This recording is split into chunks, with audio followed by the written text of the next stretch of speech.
Ram Ram ji friends, भगवान की जय। आज हम कार्तिक मास के सातों वारों की कहानी सुनेंगे।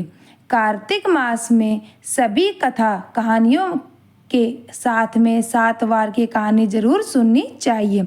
सोमवार के दिन महादेव और पार्वती जी की कहानी, मंगलवार के दिन हनुमान जी की कहानी, बुधवार के दिन गणेश जी की कहानी, गुरुवार के दिन वृषभ भगवान की कहानी, शुक्रवार के दिन शुक्र देवता और शनिवार के दिन शनिदेव जी की और रविवार के दिन सूर्य नारायण भगवान की कहानी सुननी चाहिए। इससे संपूर्ण कार्तिक मास का फल मिलेगा।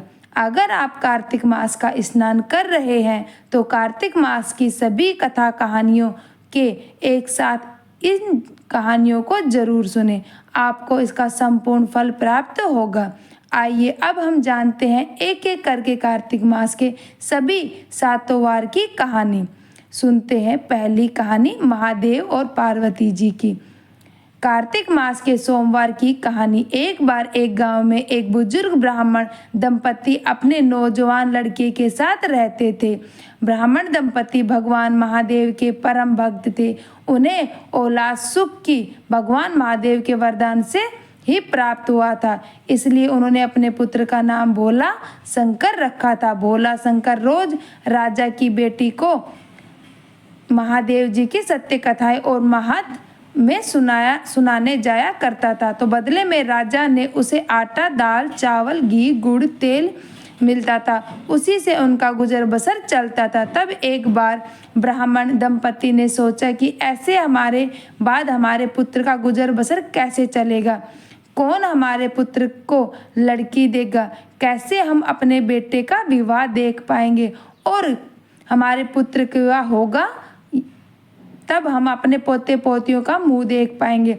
ब्राह्मण दंपति ने भगवान महादेव से विनती की, हे भगवान, मैंने पूरी उम्र आपकी पूजा करी, मुझे अपने लिए कुछ नहीं चाहिए, बस अपने बेटे का घर बसा हुआ देखना चाहता हूँ और इसे एक अच्छी नौकरी मिल जाए और एक अच्छी लड़की से इसका विवाह हो जाए। हे प्रभु, आप मेरे सोमवार के व्रत का फल मेरे पुत्र को दे दीजिए। ब्राह्मण की करुण विनती से महादेव और पार्वती जी का हृदय पिघल गया। तब महादेव और पार्वती जी ने एक ग्वाला और ग्वालिन का वेश बनाया और ब्राह्मण के घर पहुंच गए। ब्राह्मण के घर पहुंचकर उन्होंने ब्राह्मण देवता से कहा, हे ब्राह्मण, हम मुसाफिर हैं, काम और भोजन की तलाश में दूसरे देश से इस देश में आए हैं। हमें कुछ दिन के लिए आपके घर में क्या आसरा मिल जाएगा? ब्राह्मण दंपति ने हामी भर दी। लेकिन ब्राह्मण का बेटा भोला शंकर अपने माता पिता से बोला, पिताजी, मुझे तो 3 जनों का ही आटा और दाल मिलता है राजा के यहाँ से, हम इन्हें क्या खिलाएंगे पिलाएंगे? तो महादेव जी बोले कि पुत्र, तुम चिंता मत करो, आज तुम्हें राजा के यहाँ से ज़्यादा भिक्षा मिलेगी। भोला शंकर आश्चर्य में पड़ गया कि यह ग्वाला इतने विश्वास के साथ कैसे बोल रहा है, और सच में वही हुआ। उस दिन राजा के यहाँ से भोला शंकर को ज़्यादा आटा, दाल, घी, चावल, गुड़ आदि सब मिला। शाम को ग्वालन वेश में माता पार्वती जी पूरी रसोई बनाई। सबने मिल बैठकर भोजन खाया। भोजन इतना स्वादिष्ट था कि ब्राह्मण दंपति और भोला शंकर बार बार एक ही बात बोल रहे थे कि ऐसा स्वादिष्ट भोजन तो हमने आज से पहले कभी नहीं खाया। ब्राह्मणी ने तो ग्वालन को यहाँ तक कह दिया कि बेटी, तुम तो साक्षात अन्नपूर्णा हो और खाना स्वादिष्ट बनता भी क्यों नहीं, क्योंकि भोजन बनाने वाली स्वयं माता अन्नपूर्णा ही तो थी। खाना खा लेने के बाद सब बातें करने लगे। बातों ही बातों में ब्राह्मण ने ग्वाले वेश में महादेव जी से कहा कि मुझे अपने बेटे भोला शंकर की बहुत चिंता है, कैसे इसका घर बसे, कौन इसे अपनी लड़की दे। तब ग्वाले वेश में शंकर भगवान ब्राह्मण से बोले कि हे ब्राह्मण देवता, आप चिंता मत कीजिए, जिसके ऊपर महादेव जी की कृपा हो जाए उससे सब कार्य सिद्ध हो जाते हैं। तुम तो महादेव जी के परम भक्त हो, फिर तुम क्यों चिंता करते हो? उस दिन ग्वाले ने ब्राह्मण के पुत्र को एकांत में ले जाकर कहा कि तुम कल राजा की बेटी को वही कथा सुनाना जो मैं तुम्हें सुनाऊं। इसके बाद ग्वाले वेश में महादेव जी ने भोला शंकर को एक कथा सुनाई। दूसरे दिन भोला शंकर ने राजा की पुत्री को ग्वाले वाली कथा सुना दी। उस कथा को सुनते ही राजकुमारी उसी समय अपने माता पिता के पास गई और बोली, पिताजी, आज इस ब्राह्मण के पुत्र ने महादेव जी की ऐसी कथा सुनाई है जिसे केवल देवताओं ने सुनी है। पिताजी, आप इस ब्राह्मण से पता कीजिए कि इससे यह कथा किसने सुनाई है। तब राजा रानी ने ब्राह्मण पुत्र को महल में बुलाया और सच्चाई पूछी। तब ब्राह्मण पुत्र ने कहा कि मेरे घर में एक ग्वाला और ग्वालिन आए हुए हैं, मुझे तो उन्हीं ने ही यह कथा सुनाई थी। राजा रानी और राजकुमारी उसी समय रथ में बैठकर ब्राह्मण पुत्र को साथ लेकर ब्राह्मण के घर आ गए। तब राजा रानी व ब्राह्मण दंपति व भोला शंकर तो ग्वाला और ग्वालिन दिखाई दे रहे थे, लेकिन राजकुमारी को साक्षात महादेव और पार्वती जी दिखाई दे रहे थे। राजकुमारी महादेव और पार्वती जी के चरणों में गिर पड़ी। ऐसा इसलिए हुआ क्योंकि राजकुमारी ने जब से होश संभाला था तभी से महादेव जी की कथाओं और महात्म को बड़ी ही श्रद्धा और सच्ची लगन से सुनती थी, जबकि भोला शंकर जो कथा राजकुमारी को सुना था वह मात्र बदले में दक्षिणा मिलेगी यह सोचकर ही सुनाता था। इसलिए महादेव और पार्वती जी के दर्शन केवल राजकुमारी को ही हो रहे थे। राजकुमारी ने महादेव और पार्वती जी से प्रार्थना करी कि हे देव, आप मेरे माता पिता को भी दर्शन दे दीजिए, साथ में भोला शंकर और उसके माता पिता को भी दर्शन दे दीजिए, क्योंकि आज मुझे उनकी वजह से ही आपके दर्शन हुए हैं। तभी साक्षात महादेव और पार्वती जी सबको दिखाई देने लगे। तभी ब्राह्मण दंपति महादेव जी के चरणों में गिर पड़े और पूछने लगे कि हे प्रभु, मेरी पूजा पाठ में ऐसी क्या त्रुटि रह गई जिससे मैं आपको नहीं पहचान पाया। तब महादेव जी बोले कि हे पुत्र, पूर्व जन्म में तुम्हारे प्रबंध और पाप दोष के कारण ही मैं तुम्हें दिखाई नहीं दे रहा था। तब ब्राह्मण ने महादेव जी से पूछा कि हे प्रभु, कृपा करके आप मेरे पूर्व जन्म के पाप दोषों को बताइए, मैं सुनना चाहता हूँ। तब महादेव जी ने ब्राह्मण से कहा कि हे ब्राह्मण, पूर्व जन्म में तुम और तुम्हारी पत्नी बहुत बड़े अमीर साहूकार थे। तुम्हारे पास धन दौलत की कोई कमी नहीं थी, लेकिन फिर भी तुमने ज्येष्ठ माह के महीने में कभी किसी प्यासे को जल नहीं पिलाया, नहीं तुमने गरीबों को, जरूरतमंदों को, योग्य ब्राह्मणों को अन्न दान ही दिया।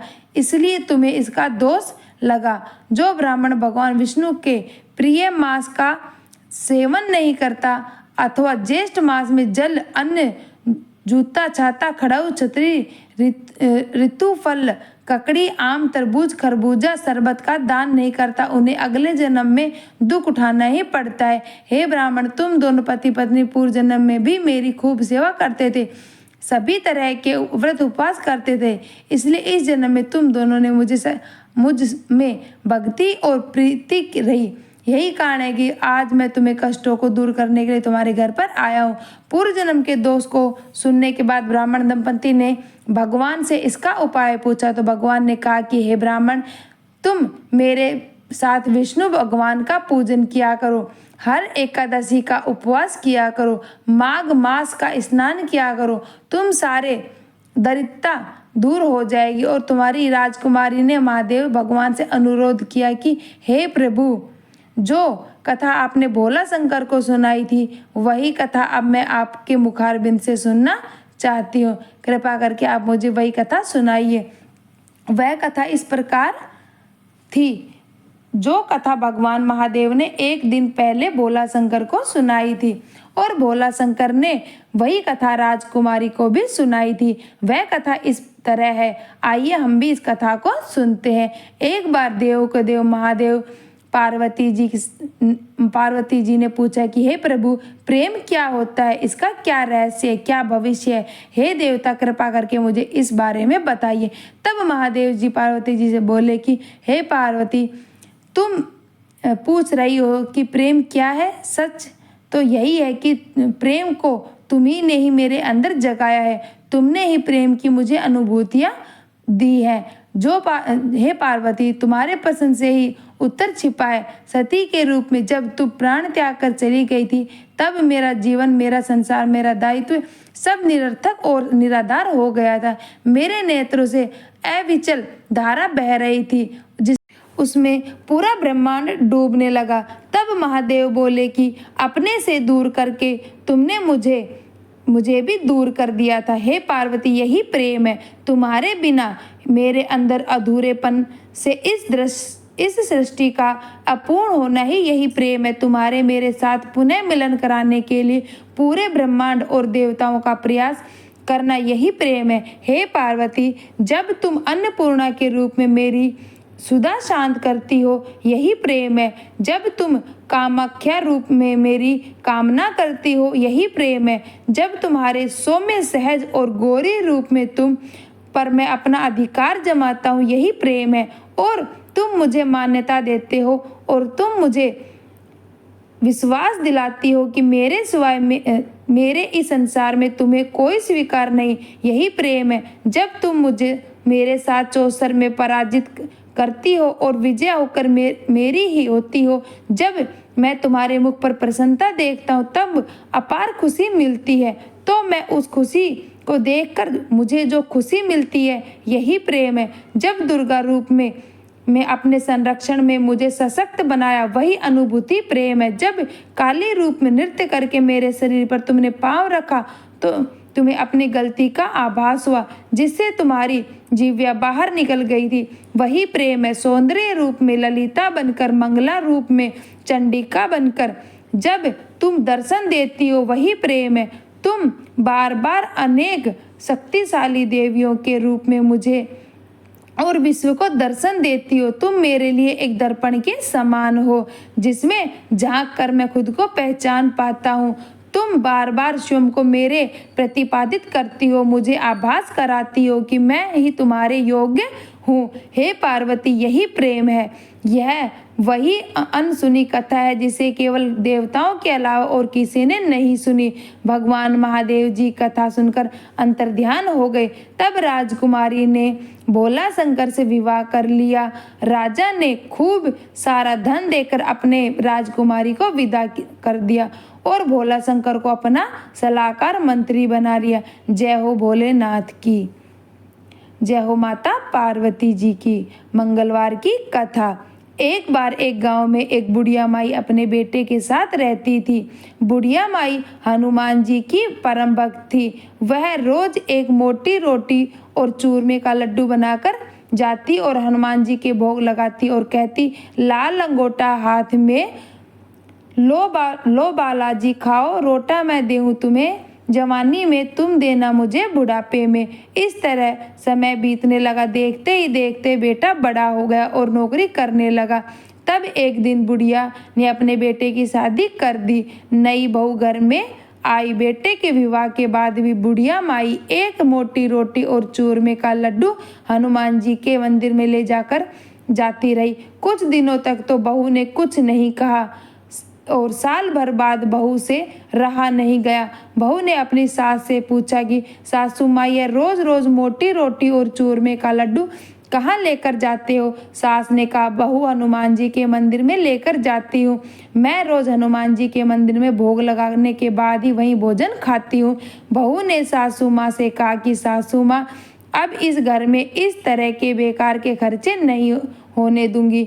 आज से आप यह सब कुछ बंद कर दो। बहू की बात सुनकर बुढ़िया माई बहुत दुखी हो गई। खाली हाथ मंदिर जाना नहीं चाहती थी, तो उसने अन्न जल का त्याग कर दिया। बहू की इस बात की चिंता नहीं करी। बहू ने सोचा कि एक दो दिन में सासू माँ भूखी रहेगी और अकल ठिकाने आ जाएगी, खुद ब खुद भोजन कर लेगी। इस तरह बुढ़िया माई 7 दिन तक भूखी प्यासी पड़ी रही। ऊपर बैकुंठ में हनुमान जी ने सोचा कि बेचारी बुढ़िया माई इस तरह तो भूखी मर जाएगी। तब उसी रात्रि में हनुमान जी मोटी रोटी और चूरमे का लड्डू लेकर बुढ़िया माई के कमरे में आए और बोले कि बुढ़िया माई क्यों भूखी सो रही है? बुढ़िया ने कहा कि तू कौन है? हनुमान जी ने कहा कि लाल अंगोटा हाथ में सोटा, ले बुढ़िया माई रोटा, तूने मुझे दिया जवानी में, मैं देऊं तुझे बुढ़ापे में। बुढ़िया ने कहा कि हनुमान जी महाराज, आप आज तो मुझे खिला देंगे, कल कौन खिलाएगा? हनुमान जी बोले कि बुढ़िया माई कल भी मैं ही खिलाऊंगा, रोज मैं ही खिलाऊंगा। तब बुढ़िया माई ने उठकर मोटी रोटी और चूरमे का लड्डू खा लिया। धीरे धीरे बुढ़िया माई चूरमा खाकर मोटी होने लगी। उधर बहू ने हनुमान जी के भक्त का अपमान किया तो उसके घर में अन्य देवता रुष्ट हो गए। उसके घर में अन्य धन का टोटा हो गया। बहू ने सोचा कि सासू माँ भूख से प्यासी रहती है, फिर भी मोटी होती जा रही है, मुझे देखना चाहिए। तब एक रात्रि को बहू ने सासू के कमरे में से बोलने की आवाज़ें सुनाई दी। बहू चुपचाप सासू माँ के कमरे में दरवाजे के पीछे खड़ी होकर देखने लगी तो उसने देखा कि स्वयं हनुमान जी एक थाली में मोटी रोटी और चूरमे का लड्डू लेकर आए हैं और अपने हाथों से उसकी सासू माँ को चूरमा खिला रहे हैं। बहू ने के आश्चर्य की सीमा नहीं रही, उसकी आंखें फटी की फटी रह गई। जब हनुमान जी बुढ़िया माई को चूरमे का लड्डू खिलाकर चले गए तो सासू माँ के कमरे में गई और उसके पाँव पकड़कर बोली, सासू माँ मुझे माफ़ कर दो, अब आप रोज मंदिर जाया करो और चूरमे का लड्डू भी लेकर जाया करो। मैं भी आपके साथ चलूँगी। अब मैं भी मंगलवार का व्रत करूँगी, हनुमान जी का पूजन करूँगी। हे हनुमान जी महाराज, जैसे आपने बुढ़िया माई पर टूटे वैसे सब पर टूटना। कहानी कहने वाले और सुनने वाले और हुंकार भरने वाले के ऊपर हमेशा अपनी दया दृष्टि बनाए रखना। आइए अब हम सुनते हैं गणेश जी महाराज की कहानी। एक बार एक गांव में एक बुढ़िया माई रहती थी। वह हर बुधवार का व्रत करती थी। वह अपना गुजर बसर फूलों की माला बनाकर बेचती थी, उसी से उसका घर चलता था। उसने झोपड़ी के पास खाली जमीन में तरह तरह के फूल उगा रखे थे, जिसमें मोगरे, हजारे, चमेली, गुलाब, कनेर आदि के फूल थे। उन्हीं फूलों की माला बनाती और मंदिर के बाहर फूलों की माला बनाकर बेचती थी। बुधवार के व्रत में वह बहुत ही सुंदर फूलों की माला बनाकर भगवान गणेश जी को पहना कर हरी हरी दूर्वा चढ़ाती, घी का दीपक जलाती और एक समय व्रत करती थी। तब एक दिन की बात है, उसका बुधवार का व्रत था। वह गणेश जी के लिए फूलों की माला बनाकर लेकर गई। उसने गणेश जी को फूलों की माला पहनाई और हरी हरी दूर्वा चढ़ाई, 4 बेसन के लड्डू चढ़ाए, घी का दीपक जलाया, आरती करी। तभी भगवान जी की माला में से एक फूल बुढ़िया की थाली में गिर गया। बुढ़िया ने उस पर ध्यान नहीं दिया। बुढ़िया माई घर पर आ गई और उस फूल को अपनी फुलवारी वाले आंगन में डाल दिया। थोड़े ही दिनों में उस फूल से वहां एक और फूलों का पेड़ उग आया। बुढ़िया माई का ध्यान उस पेड़ पर उगे फूलों पर गया ही नहीं, लेकिन उसके पड़ोसी का ध्यान चला गया। उस पेड़ पर रोज 2 फूल सोने के उगते थे, जिसमें रोज पड़ोसी बुढ़िया के उठने से पहले ही तोड़ लेती थी। तब एक दिन गणेश भगवान ने सोचा कि बुढ़िया को मैंने सोने के फूल का पेड़ दिया, लेकिन बुढ़िया का तो सोने के फूलों पर ध्यान ही नहीं है। रोज पड़ोसी ही सोने के फूल को तोड़कर ले जाती है। जब एक दिन बुढ़िया माई फूल तोड़ रही थी तो भगवान ने दोनों सोने के फूल उसकी झोली में गिरा दिए। उस दिन बुढ़िया का ध्यान उस पेड़ पर चला गया। अब बुढ़िया माई रोज खुद सोने के फूल तोड़ने लगी। इससे पड़ोसी को फूल मिलने बंद हो गए तो पड़ोसी जल भुन गई। उसने सोने के फूल वाले पेड़ की बात नगर के राजा को बता दी। राजा ने सोने के फूल देने वाले पेड़ को बुढ़िया के आंगन में से उखड़वाकर खुद के राजमहल में लगवा लिया। बुढ़िया कुछ नहीं बोली। राजा का आदेश सिर माथे पर होता है, लेकिन सोने का फूल देने वाला पेड़ में से कांटे उग आए। तब एक दिन वही कांटा रानी के पाँव में लग गया। रानी ने राजा से कहा कि महाराज, आपने राजमहल के बगीचे में कैसा पेड़ लगवाया है, उसमें तो कांटे ही कांटे उग रहे हैं। वही कांटा मेरे पैर में चुभ गया। अब आप किसी वैद्य को बुलवाइए। आश्चर्य हुआ कि सोने के फूल देने वाले पेड़ में कांटे क्यों उगाए। राजा ने उसी समय वैद्यों को बुलाया, लेकिन वैद्य ने अपना कांटा निकलवाने के असमर्थता जताई। तब राजा ने बड़े बड़े नीम, हकीम और डॉक्टरों को भी बुलाया, लेकिन सबने मना कर दिया। तब राजा ने बुढ़िया को बुलाया और पूछा कि अरे बुढ़िया, जब यह पेड़ तेरे आंगन में था तो सोने का फूल देता था, लेकिन जब मेरे राजमहल के बगीचे में लगाते ही इसमें कांटे क्यों उग आए? क्या तू कोई जादूगरनी है या कोई टोना टोटका करती है? तो बुढ़िया माई राजा से बोली कि हे महाराज, मैं न तो कोई जादूगरनी हूँ और ना ही कोई टोना टोटका जानती हूँ। मैं तो गणेश भगवान की परम भक्त हूँ। मैं हर बुधवार का व्रत करती हूँ। मैं गणेश भगवान की परम भक्त हूँ। यह सब मेरे गणेश भगवान ने ही किया है। तब राजा ने कहा कि अरे बुढ़िया माई, तेरे इस पेड़ का कांटा हमारी रानी के पैर में चुभ गया है। कोई भी वेद, नीम, हकीम, डॉक्टर निकालने में असमर्थ है। अब तू ही इस कांटे को निकाल, नहीं तो मैं तुझे फांसी पर चढ़ा दूंगा। तब बुढ़िया माई ने रानी के पैर पर हाथ फेरा और उसी समय कांटा निकल गया। रानी एकदम से स्वस्थ हो गई। उसी समय राजा ने वह पेड़ उखाड़कर वापस बुढ़िया के आंगन में लगा दिया। बुढ़िया के आंगन में पेड़ लगते ही उसमें वापस से सोने के फूल उगने लगे।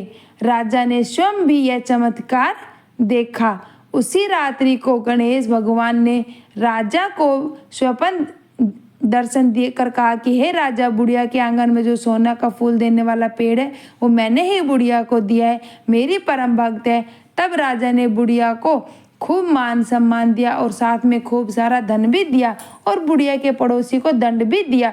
इसके बाद राजा ने पूरी नगरी में यह ऐलान करवा दिया कि सभी को बुधवार गणेश जी का व्रत करना चाहिए। इसके बाद स्वयं राजा ने अपनी रानी के साथ हर बुधवार का व्रत करने लगा और गणेश भगवान का पूजन करने लगा। उस व्रत से राजा को 2 सुंदर पुत्र पैदा हुए और उनके पूरे राज्य में खुशहाली हो गई। वह इस जीवन का सुख भोग कर मरने के बाद वैकुंठ को प्राप्त हुआ। हे गणेश जी महाराज, जैसे आप बुढ़िया पर टूटे, बाद में राजा पर और रानी पर खुश हुए, वैसे सबके ऊपर खुश होना और कहते सुनते और हुंकार भरने वाले की भी इच्छा को पूरी करना।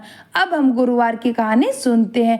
एक बार एक बहुत छोटा सा गांव था। उस गांव में वैसे दंपत्ति अपने बेटे, बहू और अपनी कुंवारी बेटी के साथ रहते थे। वैसे के बेटे की बहू हर गुरुवार का व्रत करती थी। उस दिन केले के पेड़ की पूजा करती, केले के पेड़ को जल से सींचती, घी का दीपक जलाती, परिक्रमा करती और पूजा करती थी। जब भाभी गुरुवार के दिन केले के पेड़ की पूजा करने जाती तो अपनी कुंवारी ननद को भी अपने साथ ले जाती थी और मन ही मन कहती कि हे विष्णु भगवान, मुझे एक बेटा दे दो। अगर मुझे बेटा हो गया तो मैं आपके साथ आपकी ननद का ब्याह करा दूंगी। इस तरह भाभी गुरुवार के दिन केले के पेड़ की पूजा करते समय और सींचते समय यही विनती करती।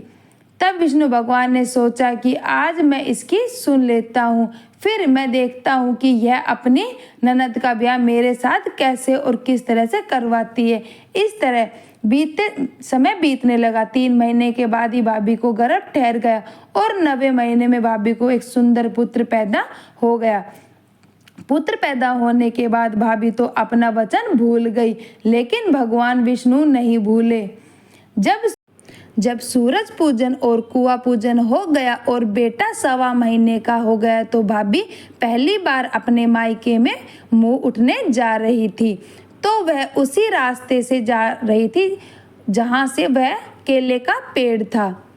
पुराने समय में कहीं भी आना जाना होता था तो खेतों की मुंडेर से पैदल जाया करते थे या फिर वन में से पैदल पैदल जाते थे। जब भाभी केले के पेड़ के नीचे से गुजरी तो पेड़ में से आवाज आई, अरे तूने तो कहा था कि मुझे एक बेटा दे दो, मैं अपनी कुंवारी नंद का ब्याह तुमसे करा दूंगी, परंतु तू तो अपनी बात भूल गई। भाभी ने आसपास देखा तो उसे कोई दिखाई नहीं दिया कि तभी केले में से पेड़ जोर जोर से हिलने लगा। यह देखकर भाभी डर गई। उसे अपनी कही हुई बात याद आ गई। वह अपने बच्चे को लेकर जल्दी जल्दी मायके में पहुंच गई। भाभी मायके में जितने दिन भी रही उसका मन बेचैन रहा। भाभी के माता पिता और भाई बहन ने उससे पूछा कि तू परेशान क्यों है। परंतु उसने किसी से कुछ नहीं कहा। जब भाभी वापस ससुराल आई तो वह अब रास्ते में नहीं आई जिस रास्ते में वह केले का पेड़ था, वह दूसरे रास्ते से ससुराल में आ गई। ससुराल आने के बाद भी वह परेशान रहने लगी। तब भाभी के सास, ससुर और पति ने पूछा कि तुम यहाँ से मायके गई थी तब भी बहुत खुश नहीं थी, लेकिन जब तुम मायके से आई तब भी तुम उदास दिखाई दे रही हो।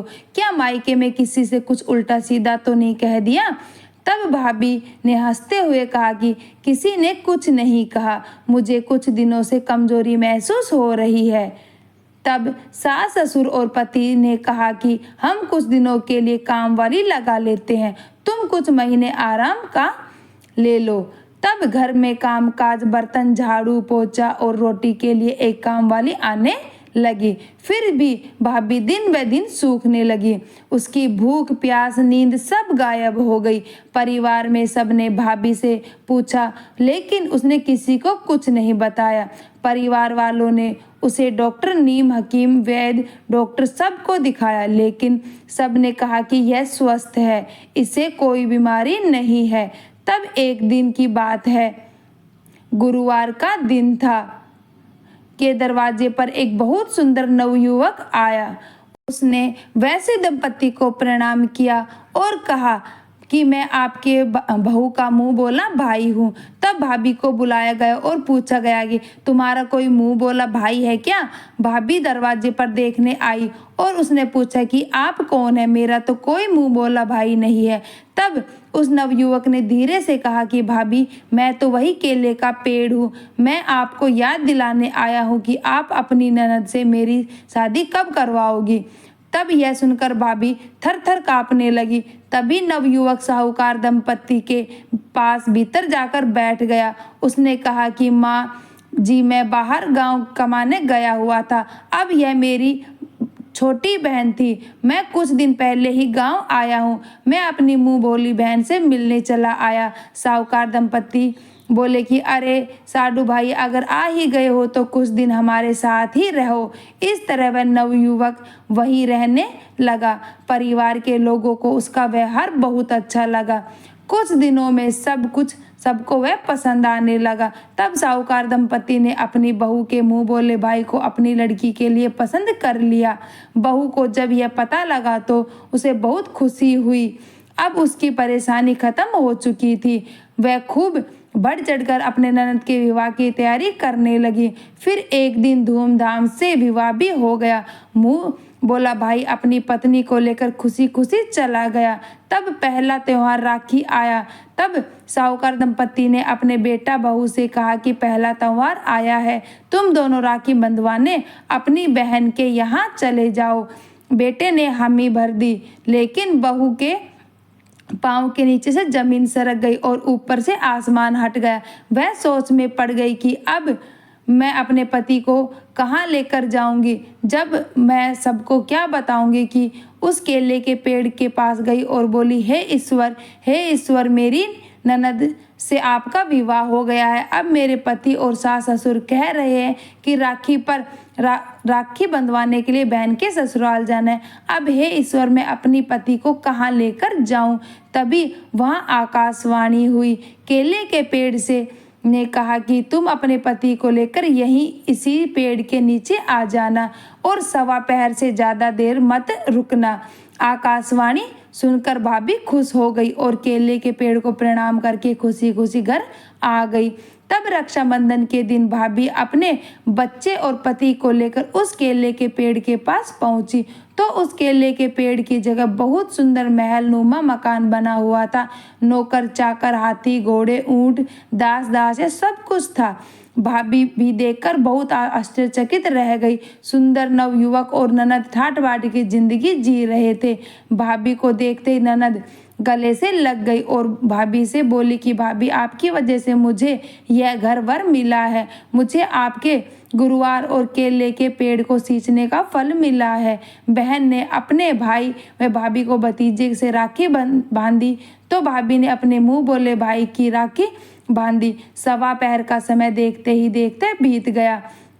तब भाभी ने अपने पति से कहा कि अब हमें चलना चाहिए, बहुत देर हो गई है। लेकिन पति का मन इतनी जल्दी वापस जाने का नहीं हो रहा था।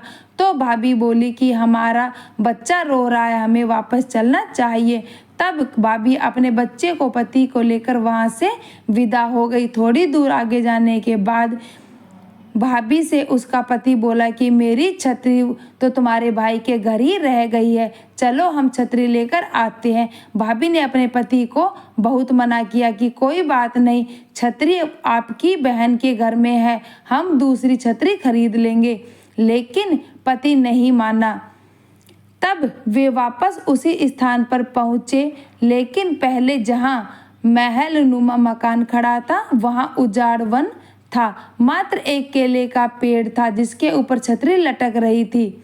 भाई यह देखकर आश्चर्यचकित हो गया और कहने लगा कि अरे, थोड़ी देर पहले तो यहाँ पर तेरे मुंह बोले भाई का महल नुमा मकान था, वह अचानक से गायब कैसे हो गया? एक क्षण पहले यहाँ सब कुछ था, हाथी, घोड़े, ऊंट, दास दासियां, वे सब कहाँ गायब हो गए? सच सच बता, तूने मेरी बहन की शादी किस भूत से करवा दी? और कहाँ है तेरा मुंह बोला भाई, और कहाँ है उसका घर? सच सच बता। भाभी बोली कि मैं पहले ही बता रही थी आपको कि मैं घर चलकर आपको सब कुछ सच सच बता दूंगी। तब वे घर आए और घर आने के बाद भाभी ने अपने पति और सास ससुर को सारी सच्चाई बता दी और कहा कि मेरी ननद का विवाह तो भगवान के साथ हुआ है। यह सुनकर सभी बहुत खुश हुए।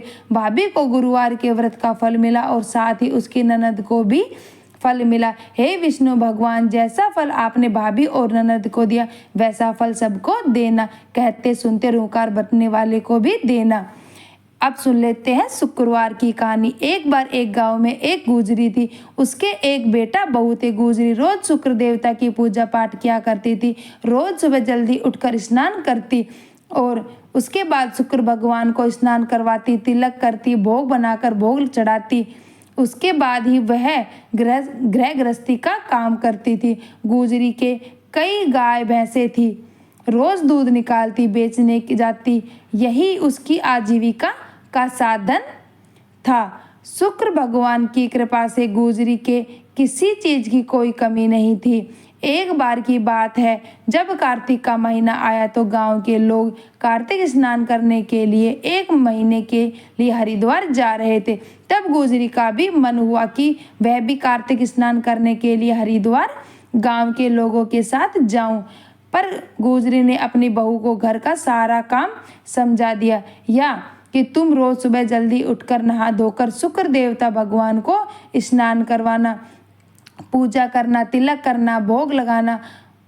उसके बाद गाय भैंसों को दूध, चारा, पानी देना, दूध निकालना और बेचने जाना। बहू ने अपनी सास से कहा कि सासू माँ, आप चिंता फिक्र मत कीजिए, मैं घर का सारा काम कर लूँगी। आप बेफिक्र होकर कार्तिक स्नान करने के लिए हरिद्वार चले जाइए। सारा काम समझाने के बाद सास गांव के लोगों के साथ हरिद्वार कार्तिक स्नान करने के लिए चली गई। इधर बहू जल्दी नहीं उठती, न ही शुक्र देवता भगवान को भोग लगाती, न ही स्नान कराती, नहीं समय पर भोग लगाती, नहीं गाय भैंसों का दूध करती, चारा डालती, समय पर उनका दूध भी नहीं निकालती और ना ही दूध बेचने जाती और घी तेल मिलाकर बेचने लगी। एक दिन जब वह मिलावट कर रही थी तो शुक्रदेव तस्वीर में से सब देखकर हंस रहे थे। उसी समय बहू की नज़र तस्वीर पर पड़ी। बहू ने कहा कि भगवान, आप क्यों हंस रहे हो? शुक्र देवता ने बहू से कहा कि तू दूध में पानी और घी में तेल मिलाकर बेच रही है और मैं हंसू भी नहीं, और तू ना तो मुझे समय पर स्नान करवाती है, ना ही समय पर मेरा भोग लगाती है, और मैं तेरी शिकायत तेरी सास से करूँगा। बहू बोली कि अगर मैं ऐसा नहीं करूँगी तो मेरे पास रुपया पैसा कहाँ से आएगा? मुझे तो पैसा और रुपये की ज़रूरत पड़ती है और सास तो मुझे कुछ देती नहीं है। गुजरी की बहू शुक्र देवता से बोली कि आप दांत निकालना बंद करो, नहीं तो मैं आपको बक्से में बंद कर दूंगी और आपको खाना पानी भी नहीं दूंगी। फिर बहू ने शुक्र देवता की तस्वीर को उठाया और बक्से में बंद कर दिया। इसके बाद शुक्र देवता को वहन स्नान कराती और न ही उसे खाने को देती। धीरे धीरे गाय भैंस का चारा पानी न करने से भैंस और गाय भी दूध देना बंद कर दिया। कुछ दिनों के बाद ही उसके पति के ऊपर एक पुराना मुकदमा चल रहा था। उसमें भी वह हार गया और उसे कोर्ट केस हो गया और जेल हो गई। घर की माली हालत खराब हो गई। घर में जो धन था वह चोर चुरा ले गए। इस प्रकार कार्तिक का 1 महीना निकल गया। 1 महीने के बाद जब सास वापस घर आई तब वह क्या देख रही थी कि रास्ते में ही गांव वालों की औरतों ने उसकी सारी सच्चाई बता दी। तेरी बहू दूध में पानी और घी में मिलावट करके बेचती थी। तब गुजरी ने उन लोगों से अपनी बहू की गलती की माफ़ी मांगी। जब वह घर आई तो देखा कि घर की माली हालत बहुत खराब थी। तब सास ने बहू से पूरी बात पूछी। तब बहू रोती हुई जाए और सास को सारी बातें बताती जाए और वह अपनी गलती की सास से माफ़ी मांगने लगी। तब सास सबसे पहले बहू से पूछा कि मेरे शुक्र देवता कहाँ है। तब बहू ने बक्से में शुक्र देवता की तस्वीर को निकाल कर दे दिया। सास ने सबसे पहले स्नान किया और स्नान कराने के बाद शुक्र देवता को स्नान कराया। हलवा बनाकर शुक्र देवता को हलवे का भोग लगाया और शुक्र देवता से अपनी बहू से की गलती की माफ़ी मांगी। तभी दरवाजे पर उसका बेटा भी जेल से छूटकर आ गया। बेटे ने अपनी माँ से कहा कि माँ, तुम कार्तिक स्नान करके कब आई? तुम्हारे चले जाने के बाद घर में कुछ भी अच्छा नहीं हो रहा था। माँ, तुमने क्या जादू किया कि तुम्हारे जाते ही मुझे जेल हो गई और तुम्हारे आते ही मैं जेल से छूट गया? तब माँ ने कहा कि बेटा, इसमें मेरा कोई जादू नहीं है। यह सब कुछ तो शुक्र देवता भगवान का किया हुआ है। तेरी पत्नी ने शुक्र देव की पूजा करनी बंद कर दी, उसी से तुझे सजा हुई। लेकिन अब तेरी पत्नी को भी समझ में आ गया है कि शुक्र देवता का पूजन करने से घर में सुख समृद्धि बढ़ती है। उस दिन के बाद सास व बेटा बहू भी शुक्र देवता भगवान की पूजा करने लगे और हर शुक्रवार का व्रत करने लगे और उसके बाद आशीर्वाद से घर में सुख समृद्धि बढ़ने लगी। देखते ही देखते घर में अन्न धन के भंडार भर गए। हे शुक्रदेव, जैसे आपने बूढ़ी माई के घर में अन्न धन के भंडार भरे, उसी तरह कहते सुनते और हुकार भरते सबके घर में अन्न धन के भंडार भरना। अब सुन लेते हैं शनिदेव की कहानी। एक बार एक बहुत छोटा सा गांव था। उस गांव में एक ब्राह्मण दंपति अपने 3 बच्चों के साथ रहते थे। एक बार उस ब्राह्मण को सपने में नीली घोड़ी पर नीले कपड़े पहने और एक नीले आदमी दिखाई दिया और कहता है कि हे ब्राह्मण देवता, मैं तेरे लगूंगा। अब यह सपना उसे रोज रात्रि को दिखाई देने लगा। वह ब्राह्मण परेशान हो गया और चिंता के मारे उसकी भूख प्यास नींद सब गायब हो गई। दिन गुजरने लगे, वह सूखने लगा, उसका शरीर पीला पड़ गया, आंखों के नीचे गड्ढे पड़ गए, लेकिन उसने यह बात किसी को नहीं बताई। तब एक दिन उसकी पत्नी ने अपने पति से पूछा कि हे स्वामी, मैं आपको अच्छा खिलाती हूँ, अच्छा पहनाती हूँ और फिर भी आप दिन ब दिन सूख रहे हैं, इसका क्या कारण है? आपको कौन सी चिंता सता रही है? तो ब्राह्मण ने अपनी पत्नी से कहा कि भगवान मुझे रोज अपने में नीले कपड़े पहने, नीले घोड़े पर और एक नीले आदमी के रूप में दिखाई देता है और वह कहता है कि मैं तेरे लगूंगा। ब्राह्मणी ने कहा कि हे स्वामी, वह तो शनिदेव हैं। अब की बार जब आपको वह दिखाई दे तो उनसे कहना कि आप मेरे 1.25 पहर के लिए लग जाओ। उससे कहना इससे ज़्यादा अवधि लगना मत। यह सुनकर ब्राह्मण को थोड़ा धैर्य मिला। उसी रात्रि को जब ब्राह्मण को पुनः यही सपना आया तो शनिदेव महाराज ब्राह्मण से बोले कि हे ब्राह्मण देवता, अब मैं तेरे लगूंगा। ब्राह्मण ने कहा कि हे शनिदेव, आप कितने समय के लिए लगोगे? शनिदेव महाराज बोले कि ब्राह्मण देव, मैं 7 वर्ष के लिए लगूंगा। तो ब्राह्मण हाथ जोड़कर विनती करने लगा कि और बोला कि हे शनिदेव, मैं तो बहुत गरीब हूँ, इतना समय तो मैं आपको नहीं झेल पाऊंगा। तब शनिदेव बोला कि तो मैं तेरे 3.5 वर्ष के लिए लग जाता हूँ।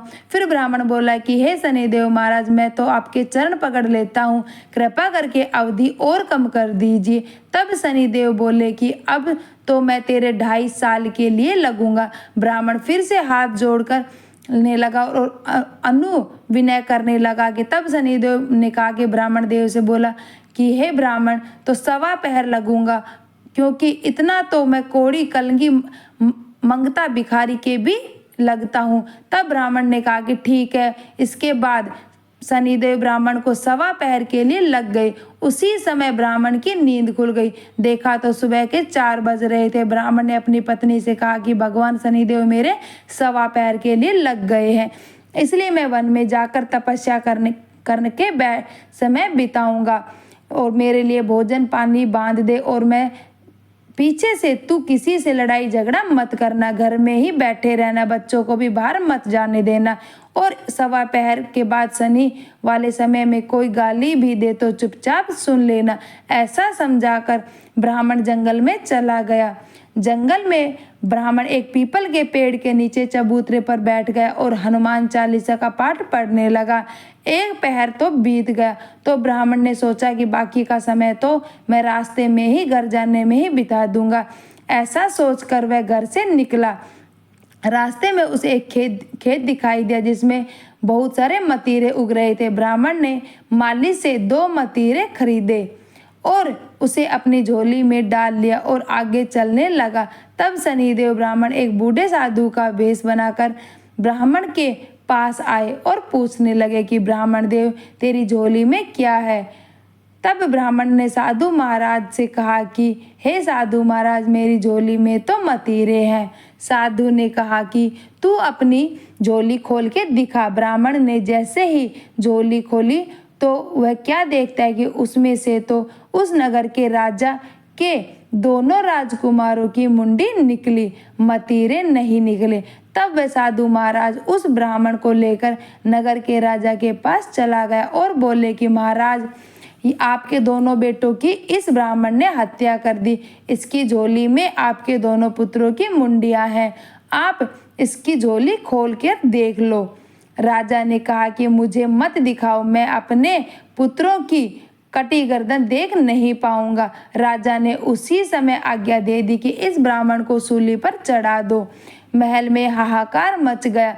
ब्राह्मण राजा के चरणों में गिर पड़ा और अनुविनय करने लगा कि महाराज, लेकिन राजा ने ब्राह्मण की एक न सुनी और उसी समय साधु महाराज वहां से अंतर्ध्यान हो गए।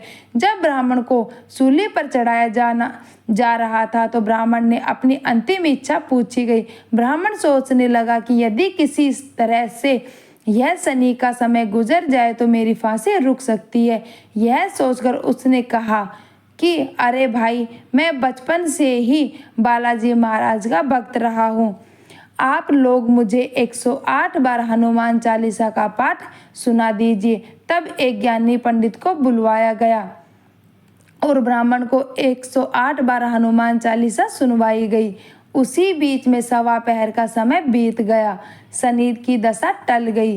राजा के दोनों राजकुमार सिक्का खेलकर महल में लौट आए और राजकुमारों को जीवित देखकर राजा की खुशी का ठिकाना नहीं रहा, परंतु वह डर के मारे कांपने लगा कि मैंने एक निर्दोष ब्राह्मण को फांसी की सजा सुना दी, अब मुझे ब्राह्मण हत्या का दोष लग जाएगा। तभी राजा ने 2 घुड़सवार को भेजकर ब्राह्मण की हत्या रुकवाई और उसे दरबार में उपस्थित होने का हुक्म दिया। ब्राह्मण जैसे ही आया तो राजा ने उससे क्षमा मांगी और उससे कहा कि हे ब्राह्मण देव, तुमने मेरे राजकुमारों की हत्या नहीं करी, फिर भी तुमने अपने बचाव में कुछ नहीं कहा, क्यों नहीं? ब्राह्मण ने कहा कि हे महाराज, मैं खूब आपसे अनुविनय कर रहा था, लेकिन आपने मेरी एक नहीं सुनी।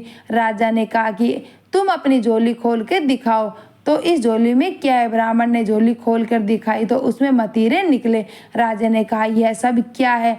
तो ब्राह्मण ने कहा कि हे महाराज, मेरे ऊपर 1.25 पहर की शनि की दशा लगी हुई थी, यह सब इसी कारण हुआ। राजा ने कहा कि शनिदेव की दशा कैसे टाली जा सकती है? ब्राह्मण ने कहा कि हे महाराज, अगर शनिदेव की दशा किसी राजा या सेठ को लगे तो काला हाथी या फिर काला घोड़ा दान करना चाहिए। गरीब के लगे तो शनिवार के दिन पीपल की पेड़ की पूजा करनी चाहिए और सरसों के चौमुख का दीपक जलाना चाहिए। पूजा करते समय बोलना चाहिए, साचो शनिश्चरा ही पढ़िए। शनि की कहानी सुननी चाहिए और काला तिल, उड़द छाता, जूता, तराजू दान में देना चाहिए। शनिवार के दिन काले कुत्ते को तेल की रोटी चौपड़कर खिलानी चाहिए, इससे शनिदेव की दशा उतारी जा सकती है। तब राजा ने उसे खूब सारा धन देकर आदर के साथ विदा कर दिया। मतीरा और धन लेकर घर पहुंचा। ब्राह्मणी ने पूछा कि आपको आने में इतनी देर कैसे हुई? तो ब्राह्मण ने बताया और पूरी सच्चाई बताई। तभी ब्राह्मण बच्चे आए और अपने पिता से बोले कि पिताजी, हम मतीरा खाएंगे। ब्राह्मण ने जैसे ही मतीरा काटा तो उसमें से सोना, चांदी, हीरे मोती का ढेर निकला। हे शनिदेव, जैसे आप ब्राह्मण की दशा लगी वैसे किसी को ना लगे, और उत्तरी की दशा ब्राह्मण के लगी वैसे सबके लगे। शनिदेव ने ध्या मन इच्छा फल पाऊं। जय शनिदेव, जय शनिदेव। बोलो शनिदेव महाराज की जय। अब सुन लेते हैं भगवान सूर्य देव अपना पूरा प्रकाश पूरी सृष्टि पर एक साथ डालते हैं। चाहे वह इंसान गरीब हो, अमीर हो, बड़ा हो, छोटा हो, पेड़ पौधे हो, जमीन हो, समुद्र हो या नदियां हो, पर्वत हो, सभी जगह वे एक सा प्रकाश डालते हैं। तब एक दिन उनकी माँ ने सूर्य देव से कहा कि पुत्र, तुम हमें इतना दो कि मैं और तुम्हारी पत्नी राणा देव का पेट भर जाए, हम दोनों तो भूखे ही रह जाते हैं। तब भगवान सूर्य देव ने कहा कि माँ, मैं एक हीरा आप दोनों को देता हूँ और एक हीरा पूरी सृष्टि को देता हूँ। चींटी से लेकर हाथी तक, छोटे से लेकर बड़े तक सभी का पेट भर जाता है, कोई भी भूखा नहीं रहता है। आप दोनों को एक हीरा देता हूँ, फिर भी आप दोनों भूखे रह जाते हो। माँ, आप उस हीरे का क्या करते हो? तब सूर्य देव की माँ ने सूर्य देव से कहा कि बेटा, तुम रोज हमें एक हीरा देते हो, हम दोनों सासू बहू आधा आधा करके खा जाते हैं। तब सूर्य भक्त भगवान मुस्कुराते हुए बोले कि माँ, हीरे की परख तो जोरी ही जानता है। आप ऐसा करना, कल उस हीरे को लेकर किसी जोरी के पास जाना। तब पूरे दूसरे दिन रोज की तरह सूर्य भगवान ने अपनी माँ को एक हीरा दिया। तब सूर्य देव भगवान की माँ उस हीरे को लेकर एक जोरी के पास गई तो वह जोरी बोला कि माँ जी, इसकी कीमत तो बहुत ज़्यादा है, मैं पूरा बिक जाऊं तो भी मैं इसकी कीमत नहीं चुका पाऊंगा, आप किसी बड़े जोरी के पास जाइए। तब सूर्य भगवान की माँ एक बड़े जोरी के पास गई। तब उस जोरी ने खूब सारा धन दिया, जिससे उसका घर अन्न धन, चावल, दाल, घी, गुड़, आटा, सूजी, बादाम, काजू, मसालों से भर गया। घर के सामान रखने की जगह ही नहीं बची। तब सूर्य भगवान की माँ बहू से बोली कि बहू, एक दिन के हीरे से हमारा सारा घर भर गया, सूर्य कल से फिर हमें एक हीरा देंगे, हम इतने सारे सामान का क्या करेंगे। तब उसकी बहू राणा दे अपनी सास से बोली कि माँ जी, कल से हीरे से हम और सामान लाएंगे, फिर हम पूरी सृष्टि और देवी देवताओं को भी भोग कराएंगे। दूसरे दिन पूरी सृष्टि व सभी देवी देवताओं को सूर्य भगवान की माँ ने भोग का निमंत्रण दिया, लेकिन सूर्य भगवान को उसकी माँ ने निमंत्रण नहीं भेजा।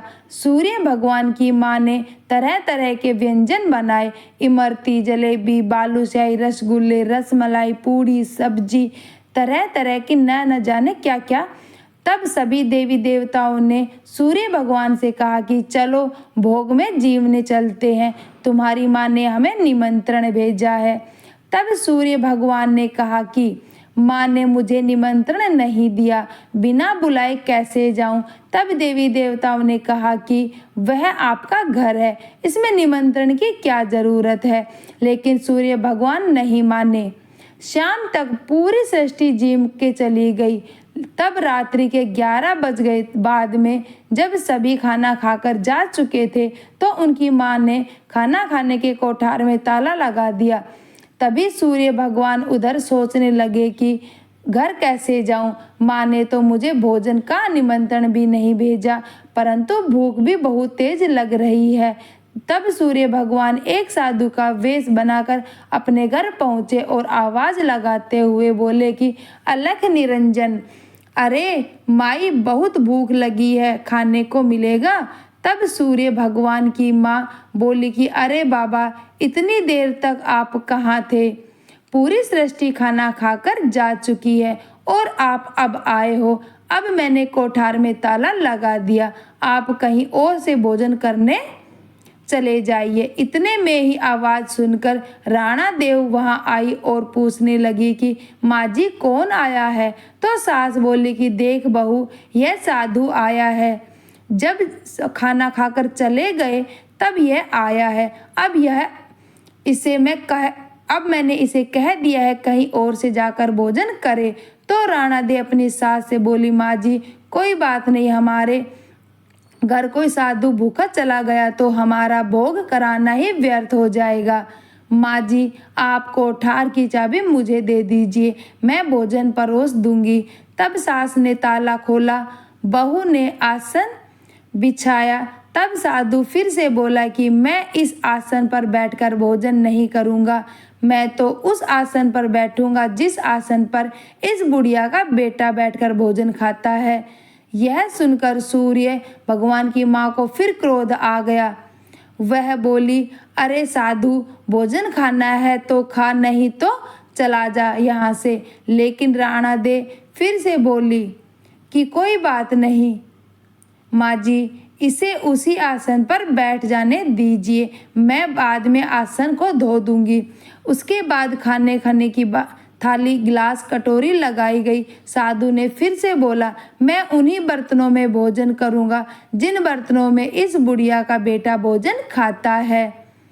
अब की बार सूर्य भगवान की माँ का क्रोध 7वें आसमान पर पहुंच गया और वह बोली कि अरे साधु, चुपचाप भोजन खाता है तो खा, नहीं तो रास्ता नाप। इतने में 3-5 मत कर। लेकिन फिर से राणा देव बोली कि कोई बात नहीं माँ जी, क्या फर्क पड़ता है, अगर यह साधु उन बर्तनों में भोजन खाना चाहता है तो खाने दीजिए, बाद में मैं बर्तनों को भी मांज कर रख दूंगी। इसके बाद साधु रूप में सूर्य भगवान ने जमकर भोजन खाया। भोजन खाने के बाद साधु रूप में सूर्य भगवान बुढ़िया माई से बोले कि अरे बुढ़िया माई, रात्रि में बहुत ज़्यादा हो गई है, मैं यही विश्राम करूंगा, मेरे सोने का इंतजाम करो। सूर्य भगवान की बात लाने लगी तो बहू ने कहकर बाहर बरामदे में पलंग लगा दिया और बिस्तर लगाने को कहा, परंतु साधु रूप में सूर्य भगवान बोले कि बुढ़िया माई, यहाँ नहीं सोऊंगा,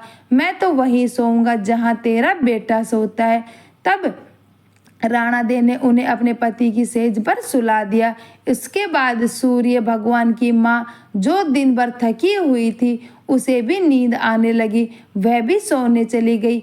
उधर राणा दे अपने पति को पहचान गई और वह बोली कि आपको इस तरह वेश बदल कर आने की क्या जरूरत थी। तब सूर्य भगवान बोले कि माँ ने सभी देवी देवताओं को भोजन का निमंत्रण भेजा, लेकिन मुझे नहीं दिया, इसलिए माँ ने मेरे साथ छल किया तो मैंने भी उनके साथ छल धरा। इसके बाद सूर्य भगवान और राणा दे चौपड़ पासा खेलने लगे और रात्रि में सो गए। उस रात्रि में राणा दे को गर्भ ठहर गया। सूर्य देव सुबह जल्दी उठकर जाने लगे तो हड़बड़ी में उसकी अंगूठी और एक मोजड़ी वहीं पर रह गई। 9 महीने में राणा दे को एक सुंदर पुत्र पैदा हुआ।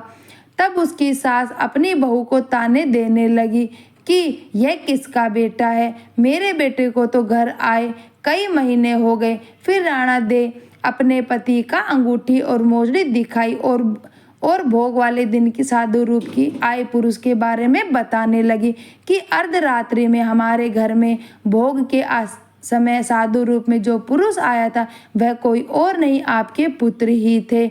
उसी रात्रि को हम साथ सोए जिससे मुझे गर्भ ठहर गया। सुनने के बाद सूर्यदेव भगवान की माँ को बहुत खुशी हुई। घटती हो तो पूरी हो, पूरी हो तो परवान चढ़े, बिसरे नाम तेरे भंडार में भरे। इस तरह आज हमने कार्तिक मास के सभी 7 वारों की सभी देवताओं की कहानियाँ सुनी। आशा करती हूँ आपको यह वीडियो ज़रूर पसंद आएगा और साथ में बने रहने के लिए धन्यवाद। आगे आने वाली कथा के लिए भी आप इसी तरह मेरे साथ बने रहे। धन्यवाद और मेरे चैनल को भी सब्सक्राइब कर लें।